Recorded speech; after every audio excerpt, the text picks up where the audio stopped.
Hey guys, this is Jack, software engineer at Weeldi, and I wanted to make a quick video sharing a new feature with you guys. Some of you may have noticed already that the View All feature has been removed from the jobs page, and we wanted to let you know that this was intentional in order to prevent long wait times.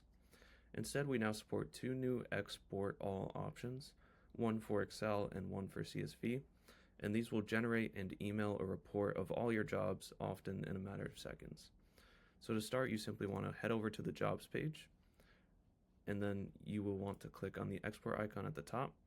And here you have two new options. One is Excel All and one is CSV All. I'll go with Excel. And you'll see we get a banner at the top that says the report is being generated, and very quickly it switches saying that the export is complete and has been emailed to the same exact email that you used to log into Weeldi. I'll head over to my email quickly, and you can see that I've received one from support. And here we can either download the export directly with this button, or if you prefer, you could copy and paste this link into your browser.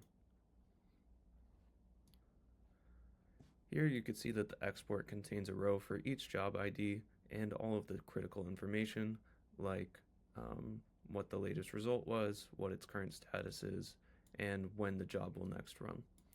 And so I hope you guys enjoy this new feature. Happy holidays and happy automating.